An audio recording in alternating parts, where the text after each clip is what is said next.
All right, let's see. Will anything we cover this week be on the final?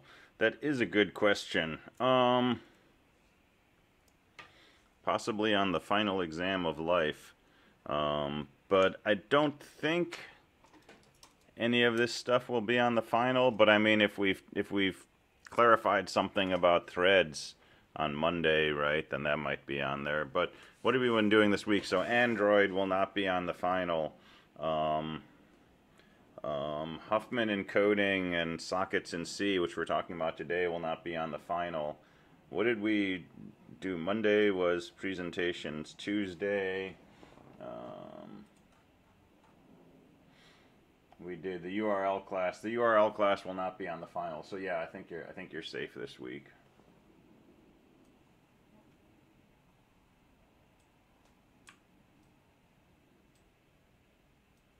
But all awesome stuff to know in general.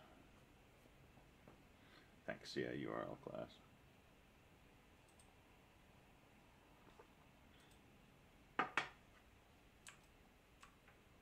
All right. Any other questions?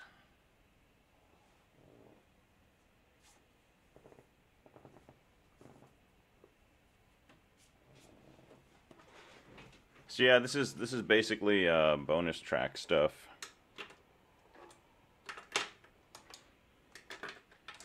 This week. Awesome.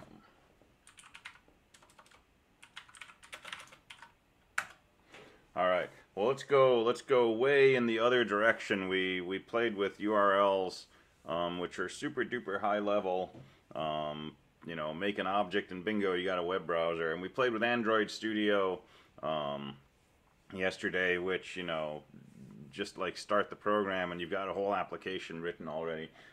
Let's go back the other direction for a little bit. And I just want to kind of show you some of the code that you might use for doing some of the stuff we did with sockets, client and server sides in C. And it's a very different experience from what we did in Java, where we had the kind of the power of objects and classes to be able to encapsulate a bunch of things related to sockets in a socket class or a server socket class. So let me swing to the other extreme.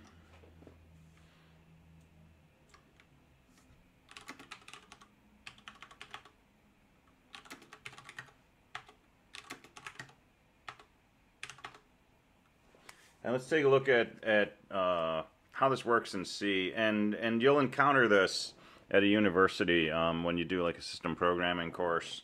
You'll probably do client-server stuff at the level of C. And it's a little more legwork, but the concepts are the same, right? It's still, you have a client on one end connecting to a pre-existing server on another end. You somehow create a socket, right? And the socket is an operating system concept. It's not specific to Java or Python or Bash or anything else. You create a socket and you either bind it to a particular target address and port, or you accept connection requests from other processes, clients, right? And so here's a pretty simple client program that basically makes a connection to a port on a particular machine, and then this program just reads from standard in and sends out to a socket. And a few things to just sort of like notice in here. We're not going to spend the whole class on this. We're not going to drill down terribly deep, but a socket is an integer, just like a low-level file. When you say open instead of fopen, you just get an integer, right? Integer 0 is standard in, 1 is standard out, 2 is standard error. Those are predefined file descriptors. But when you create a socket, right, you get another integer. And so there's a function, I was going to say method, function called socket, right? It's low level, it's in chapter 2 of the man pages.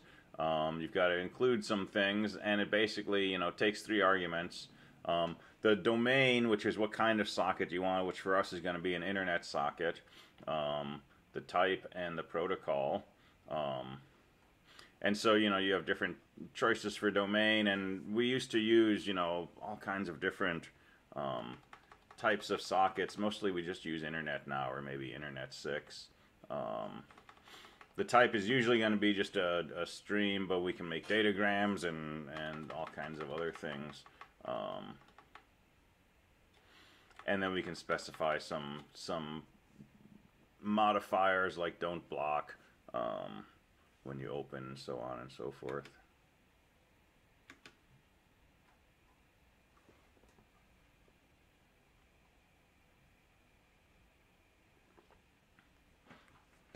All right, so we create a socket, right? And I'll print out the socket number here just for fun. And then all of the data structure stuff that's handled for us inside, say, the socket class, we've got to do that ourselves, right? Which means we define a variable named address, which is a variable of type structure socket address internet, and this structure has fields like family and port. So we have to specify the family, the type of connection we're doing, which is just going to be an internet connection, so that makes it TCP/IP, and then the port is going to be a port number. And this is something to pay attention to here, HTONS. So when we talk about integers in Engineering 250, and when we talk about 16-bit operations in 270, there's this idea that, you know, if we want to take the number 260 in decimal, right? So that's 256 plus 4. So that's what it looks like in binary. If we write this as say a 2-byte hex number, it's 0104 in hex. When we store this in memory, if we're going to store the value of this integer at this location, well, remember our memory is basically 8 bits wide, so a single byte. So we're going to need 2 memory locations to store this 16-bit number. And one of these locations is going to have a 4, and the other one's going to have a 1. But what order are we going to put those in? Are we going to store this number as most significant byte first, or are we going to store it as least significant byte first? And so this is the endianness of numbers. So big endian or little endian. And it's basically, you know, what do you put at the end of your storage, the big byte or the little byte, basically. And there's no inherent, you know, right or wrong for this. There's advantages and disadvantages to doing it either this way or that way. And so different machines have different endiannesses, and you need to know the architecture of your CPU to understand how these things are stored. But once you're inside a machine, and once you have a compiler customized to your machine and an operating system running on your machine, right, we don't really need to worry about this until we try to connect our machine to another machine. And if I'm storing my numbers with the most significant byte first, and this other machine stores with the least significant byte first, and I'm trying to connect to port 260, and I say, hey, you know, I want to connect to port 0104, it's going to look at this and say, oh, you're trying to connect to port 1025, because this is, you know, the most significant byte, and so on and so forth. So anytime that you do network stuff at a low level, right, we run our multi-byte integers through a function, HTONS. This goes from host to network byte order. And there's also an NTOH for going from network byte order to host byte order. And there's a standard for network communication. So this is just a way to say, I don't know whether I'm storing this thing big endian or little endian, but this function will be written in such a way that it converts integers on this machine to the proper byte order. So we've got a family, we've got a port number, and this was just some funny business to let me specify an IP address, right, as a string, and then internet address to network address, right? This will take the host name and it will fill in the address part of this structure. And all of that sets up basically this one variable address. You sure you don't want questions about this on the final? We could do like a whole half of the exam on this. So the punchline here is, right, this is really, really low level, right? Even though it's C, which is a high level language, you've got to do all of this stuff, right? Someone has to do all of this stuff. In C, it's you. In Java, it's the stuff inside the constructor and the different methods of these classes. But ultimately, something somewhere has to be doing all of this. Set up this whole structure for the address. And then it's pretty simple. We just call connect. And we basically say the socket we want to connect, all of this information which we pass by address, and then something which says how many bytes are in this buffer of information we just passed. And it returns a flag, basically. And if you look at the man page for connect, go down to the bottom for, well, not too far at the bottom, go down to return value. So if it succeeds, you get back a 0. If it fails, you get back a -1. And then you can dig around elsewhere to see what the particular error was. Assuming it succeeds, now this is like a low-level file descriptor that we would have gotten when we said open on a file, and we can just use read and write to feed into or read from that socket. So the usual chapter 2 write function, file descriptor, address of a chunk of memory, and then the number of bytes that you want to write. And at that point, you know, everything in Unix is a file.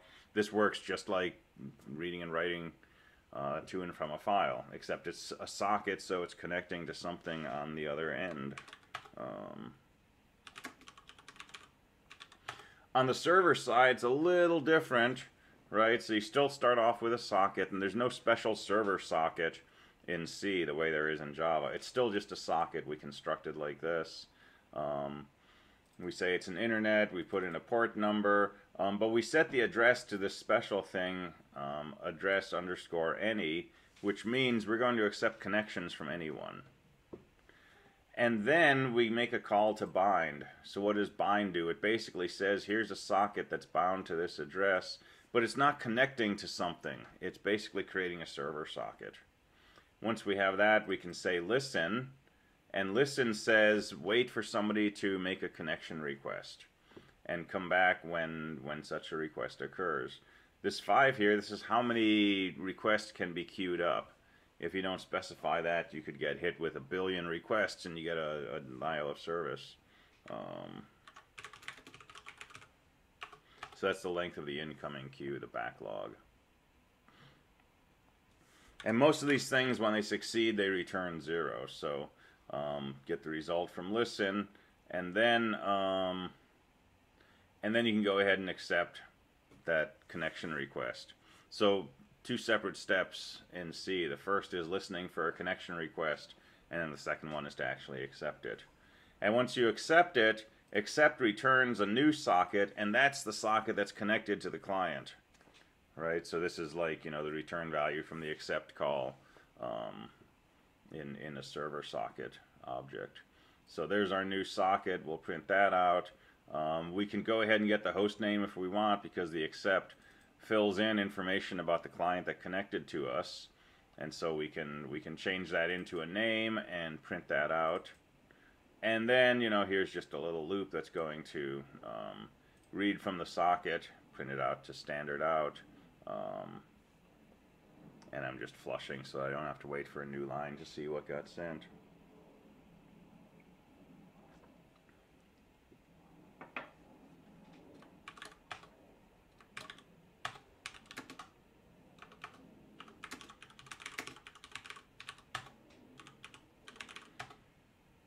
So there's a server running.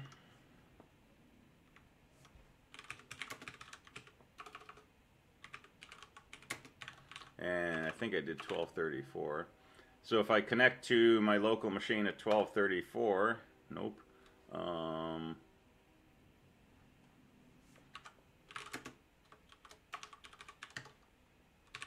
What port did I do? 1201, my favorite port.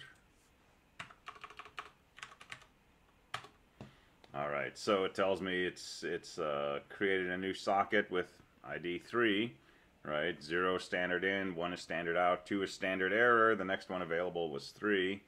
And I got network information name that told me this connection came from localhost. And, you know, I can type in here and it shows up. It shows up over there.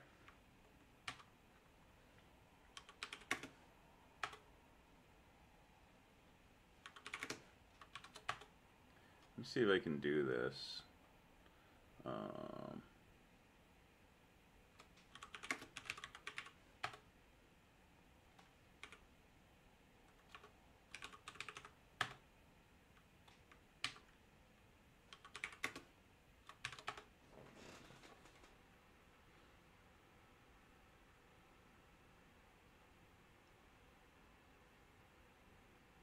I should be able to send characters without having to hit enter.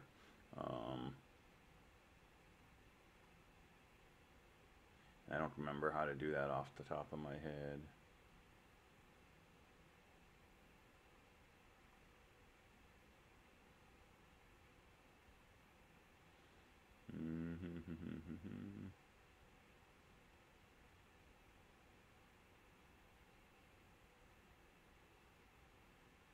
Thought binary would do that. Anyway, Telnet is trying to be smart about who I'm connected to, and has decided that it's only going to send information when I hit an enter key. But in fact, you know, I can send a single character without an enter, and the server should receive it and print it out right away. But I don't remember how to put Telnet into this kind of raw mode. So anyway, I can close out Telnet, so I can do a control right bracket and a Q to quit, and that closes down the connection, and the server exited at that point. So I mean, this is you know, just a C version of what you've already done.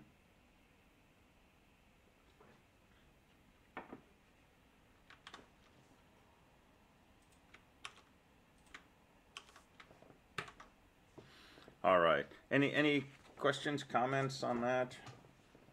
Other than being thankful we did this in Java instead of C.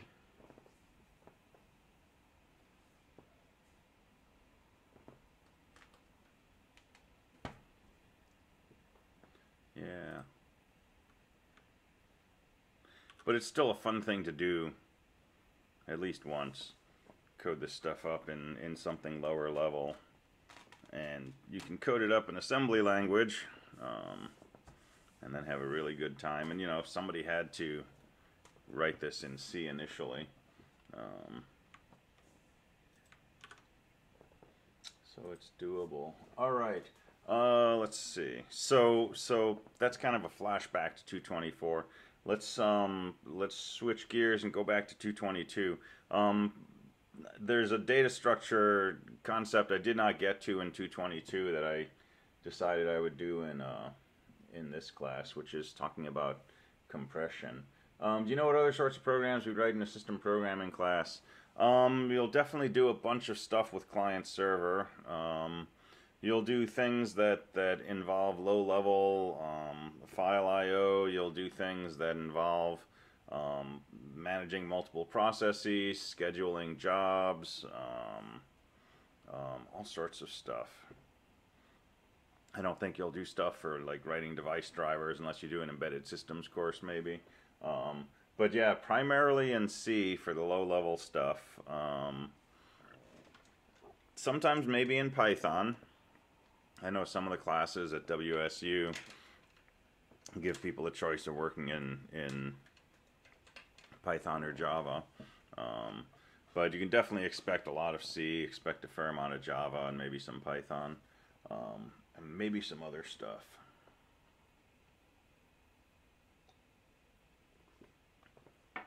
Yeah, you're welcome.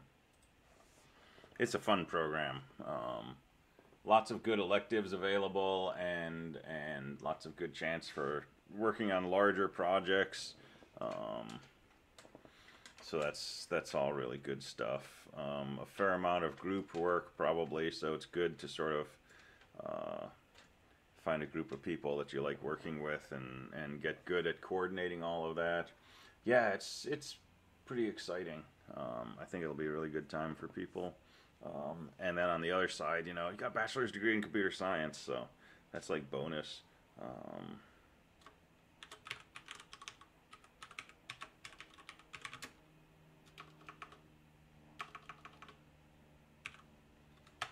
so data compression, right? This is something we deal with a lot. So you know, we know how to store information in a computer, and at one time, you know, storage was really, really precious.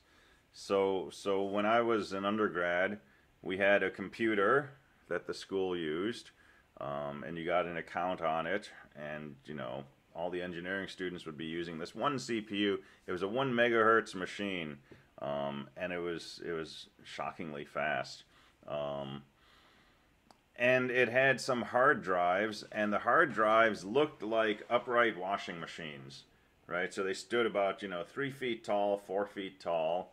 They were about this big on the top, and you would lift the top up, and you'd take something that looked like a cake saver, right, and drop it down and turn a handle on the top, which would screw into the top of the platters.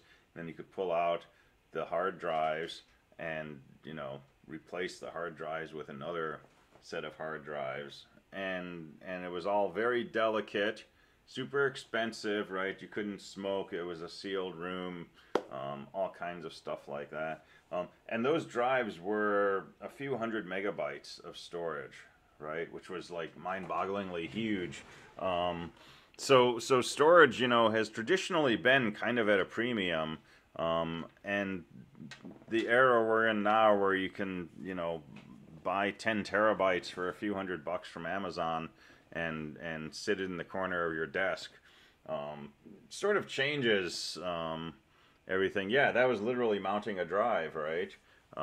That's what it was.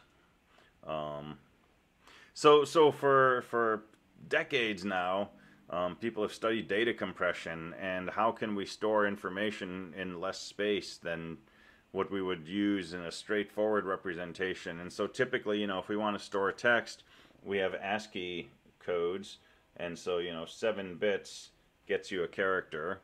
But 7 doesn't really work well with bytes, because bytes are 8 bits, so we usually use 8 bits per character.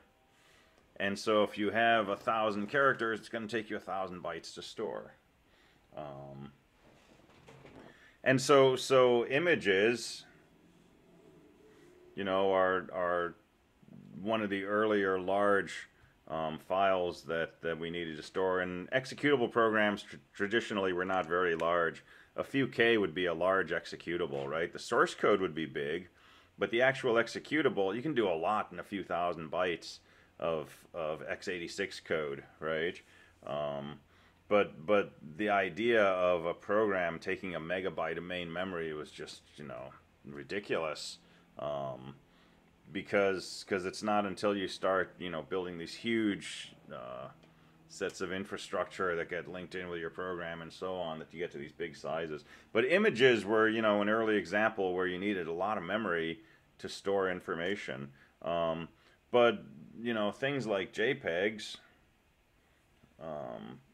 compress your information down pretty nicely. So if this is, you know, an n by m image, you need n times m times however many bytes you need per pixel. 8 bits for the intensity of red, green, and blue each. That's 3 bytes. So n times m times 3 bytes. So a megapixel image is 3 megabytes of storage. And, you know, you could fit like 100 of those, and you'd fill up my school's hard drive. Um, So how do you compress images? Well, you can use the fact that this image is not something that's being consumed by a computer, but something being consumed by a human. And in particular, we're consuming it visually. And you know, your brains do a lot of filling in gaps. If you wear glasses and you go out in the rain and raindrops keep falling on your glasses and there's little spots, right? You don't notice them after a while. Your brain just kind of works around them and fills in the visual field. So same thing with images. And so here's a really simple thing that's been done for a long time. Run length encoding.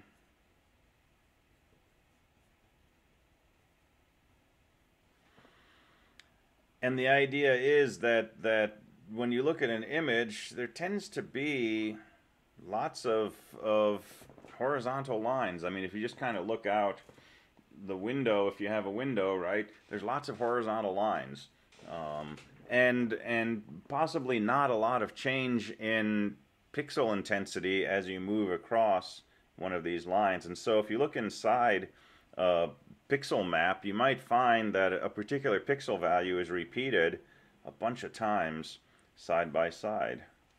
So you have to rasterize your image so that you can store it, you know, as a sequence of pixels, and typically we rasterize by moving across horizontally first and then slowly moving down vertically.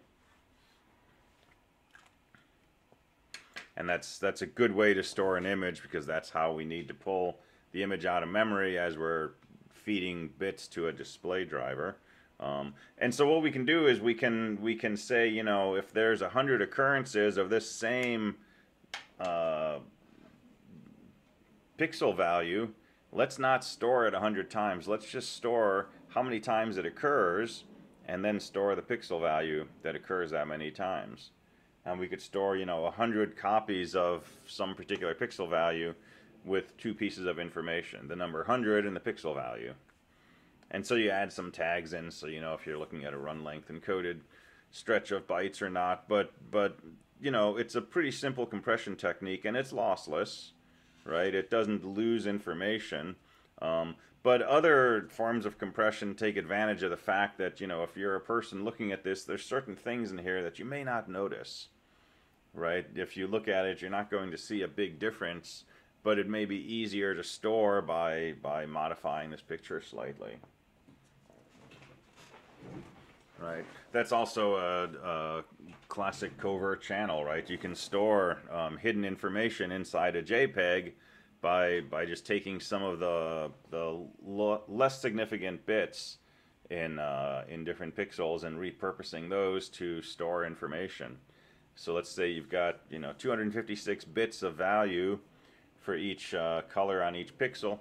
That least significant bit, if you were to change that randomly between a 0 and a 1, you're not going to notice a difference when you look at the picture, right? So we can use that lowest bit in each of these pixels to store information.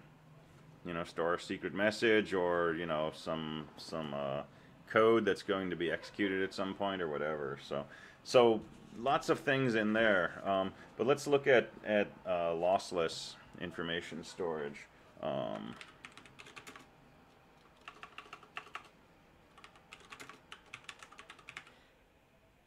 So let's look at Huffman encoding. And this is something developed in the 50s, I believe. And it's a way to take, say, a text file, right? It doesn't have to be text, but we'll play with text. But, you know, something, and compress it in a way that's lossless and that we can decompress later, right? So something like, you know, gzip or something like that. So the way that this works is based on the idea of, normally when we have, say, a set of characters and we want to store them in a computer, we have a code corresponding to each character. And if we're doing ASCII, our code is fixed. It's 8 bits per character. And that's fine, but the reality is, if our text is, you know, human readable English, for example, Not all characters appear the same number of times. The letter E appears a lot more often than the letter Z. In fact, the letter Z is relatively infrequent. So the idea is, what if we used, instead of a fixed length code, a variable length code? And we used a shorter code for the letter E and a longer code for the letter Z. Now, if we could store an E with only 4 bits and 12 bits for the letter Z, that's going to be a win, right? Because we're going to have a lot more E's and a lot more Z's, so some of our characters that used to take 8 bits are only going to take 4 bits now. And yeah, some of our letters will take 12, but the number of Z's is going to be pretty infrequent compared to the number of E's. We're going to end up needing less overall storage. So that's the basic setup. And so there's an algorithmic way we can look at the frequency of different letters and come up with a variable length code for storing these letters. So let me give you an example. So first you do a frequency analysis.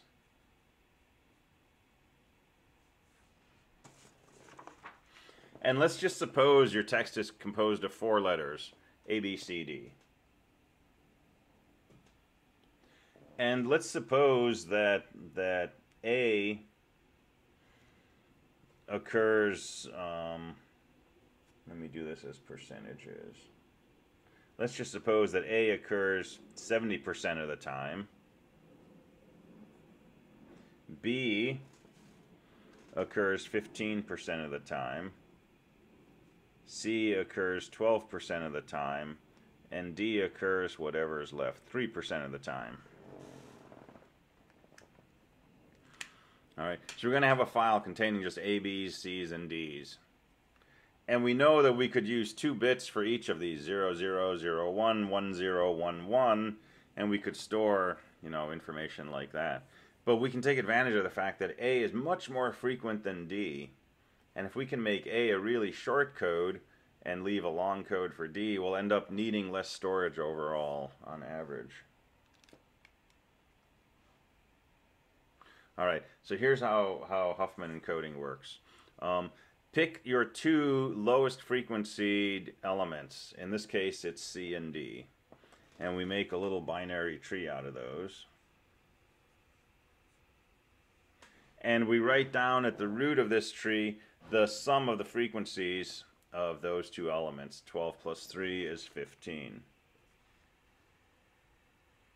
Alright, and we get rid of this, and we get rid of this. And now we have 3 things we have to encode, A, B, and this composite CD. And we have frequencies of 70, 15, and 15. Pick your 2 lowest frequency elements. Well, that's a B and this composite CD. And let's make a tree out of those. So I'm going to have my CD with a 15 here, and I'll put a B over here, and a total frequency of 30, 50 plus 15 plus 15. And now I have 2 elements to encode, A in this tree, and I'll pick the 2 lowest frequency ones while there's only 2 left. So it's going to be A in this. So I'll make a tree out of this and A. I'll put A here. And then we have a composite frequency of 100. Alright, so we build this tree based on, analyzing the frequency with which these elements occur. And now we do a traversal. And going to the left is going to code a 0, going to the right is going to code a 1. So we simply traverse to each leaf node, which will be, our letters that we're trying to encode, and we record the path as a series of 0s and 1s, and that path gives us the coding for that leaf node. So starting from the root here, to get to the letter A, we come down once to the left, so that's just a 0. So A is going to be coded as a 0. To get to a B, we're going to go to the right and the left. So B is going to be coded as a 1, 0. To get to a C, we're going to go to the right, and go to the left. So C is going to be a 1, 1, 0. And to get to D, we're going to go to the right, go to the right, go to the right. So that's going to be coded as 111. And so here's this quirky variable length coding that we're going to use to store these sets of letters.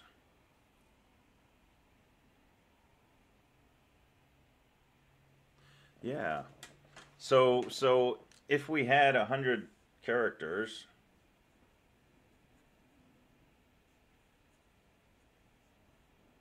and we needed 2 bits to store each character, if we weren't doing this, if we were just saying 0001 1011, 100 characters would take 200 bits to store. If we have 100 characters and they're following this frequency, how many bits are we going to need? Well, we're going to have 70 A's, and it's going to take a single bit to store an A. We're going to have 15 B's, and it's going to take 2 bits to store a B.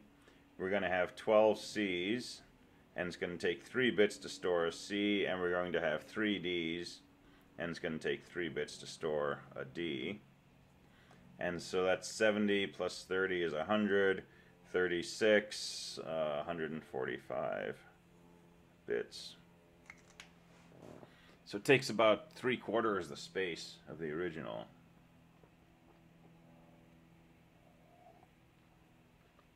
So yeah, this is an interesting question: is how do we know where a character starts and ends? And if you have a string of bits, you can't really look at it and decode it unless you start from the beginning. But if you start from the beginning, it's very straightforward. So let's say we want to store A, B, B, A, C, A, D. All right. Well, that would be stored as 0, 1, 0, 1, 0, 0, 1, 1, 0, 0, 1, 1, 1. And if you just jump into the middle of this, there's no way to know what letters this corresponds to. But if you start from the beginning, it's unambiguous. So you know, we see a 0. There's only one letter that starts with a 0. That's an A, and this is the whole code for it. So that's our first letter. Now we have a 1. It could be either a B or C or a D. We go to the second character. It's a 0. There's only one character while the second bit is a 0. That's the letter B. And so that's the letter B. And then same thing here. 1 could be any of these. The 0 makes it uniquely a B. And then we find a 0 at the beginning of a character. Well, that's got to be an A. And then here we've got a 1, so it could be a B, a C, or a D. We've got a second 1, it could be a C or a D. We've got a 0, now we know it's a C. And then the 0 is an A, and then the 1 makes it one of these. The second one makes it a C or a D. The third one makes it a D. And so you can decrypt it reliably as long as you start from the beginning. So after you do this analysis, right, you have to store this dictionary somewhere. So, you know, you might store it in the beginning of the file, and then you just string out all your bits and go through and decompress it. It's pretty cool, I think so, yeah. And it's pretty efficient. And depending on the frequency and the skew of the frequency, right, you get pretty good compression ratios.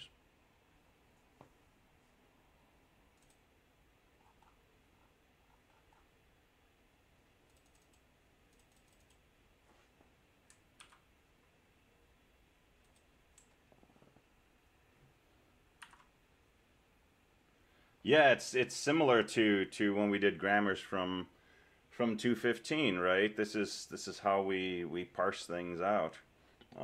There's a pretty good animation on YouTube that takes you through a more complex example and turns it into different variable length codes. I put that in the chat window.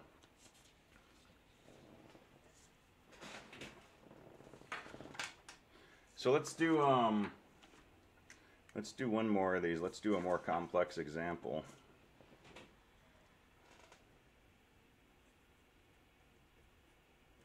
because that one comes out kind of a little cherry picked.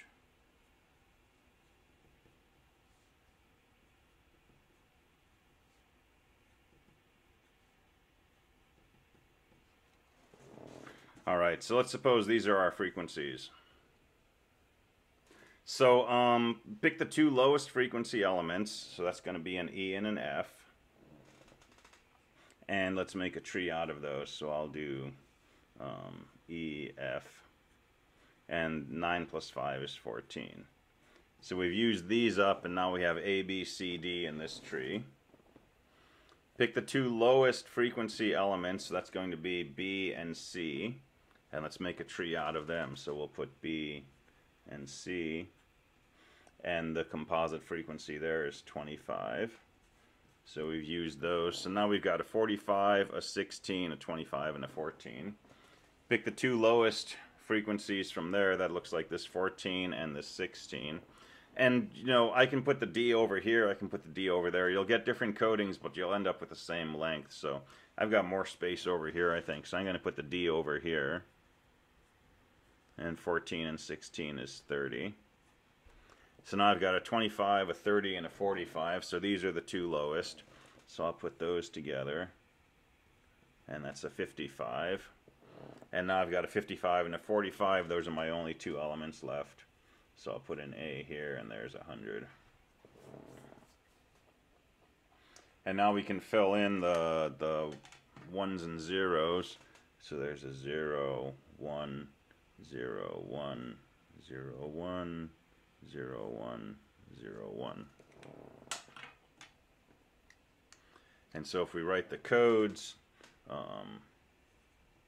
A again is just going to be a 0. Now that doesn't always happen, but in this case A is more frequent enough that it's worth having just a single bit for that and requiring at least 2 bits for all the other symbols. So a B will be a 1, 0, 0. A C will be a 1, 0, 1. A D will be a 1, 1, 1. And E will be a 1, 1, 0, 0. And an F will be a 1, 1, 0, 1.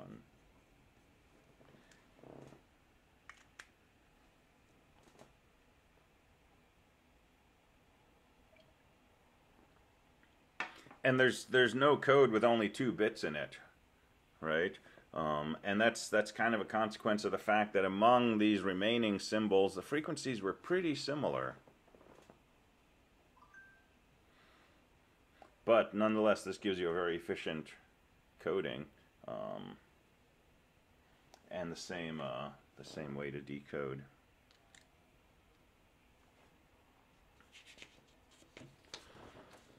And just for edge cases,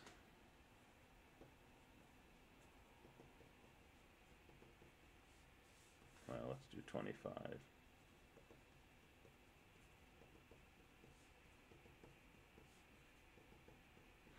You know, if your letters all have the same frequency, what happens when you try to use Huffman encoding?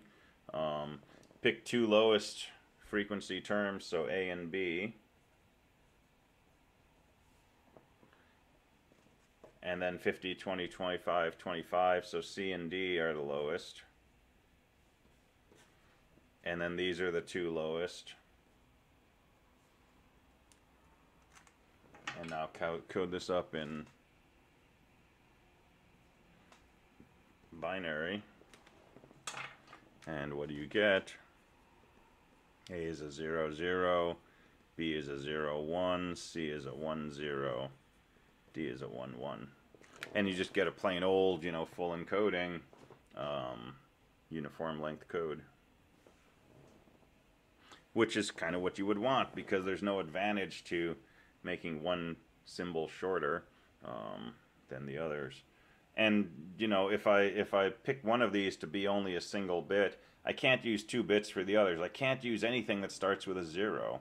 Which means I can use this for C and D, but what am I going to do for B? Well, I'm going to need another bit somewhere. So I'm going to end up with something with with a third bit.